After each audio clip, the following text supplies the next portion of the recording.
Le permafrost, c'est un sol qui est resté gelé en permanence depuis des milliers d'années, des fois des dizaines de milliers d'années. C'est un congélateur géant qui se détend sur des millions de kilomètres carrés à travers la Sibérie, le Canada et Alaska. Et dans ce congélateur, il y a tout ce qui est mort là-haut depuis très longtemps. Des plantes, des animaux, des bactéries, des virus, tout ça piégé dans la glace, immobile, endormi. Le problème, c'est que quelqu'un est en train de débrancher le congélateur. L'Arctique se réchauffe 2 à 4 fois plus vite que le reste de la planète.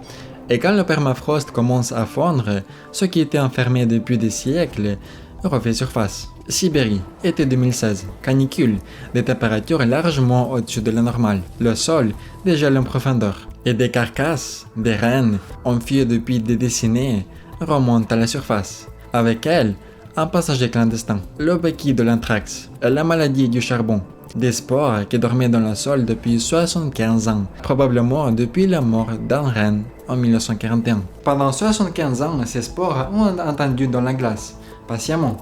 Et quand la glace a fondu, elles se sont réveillées.